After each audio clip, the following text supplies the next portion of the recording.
You go to fill her up, and all that liquid fuel takes up all that airspace inside your tank, right?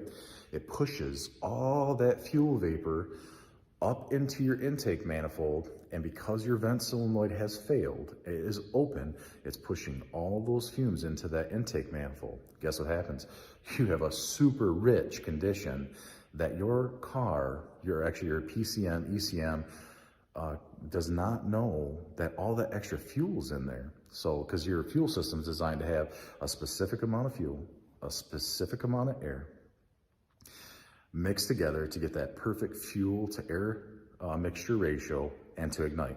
So what you have is a super, super rich conditions where your vehicle's not gonna wanna start, right? Takes a little bit, eventually it does.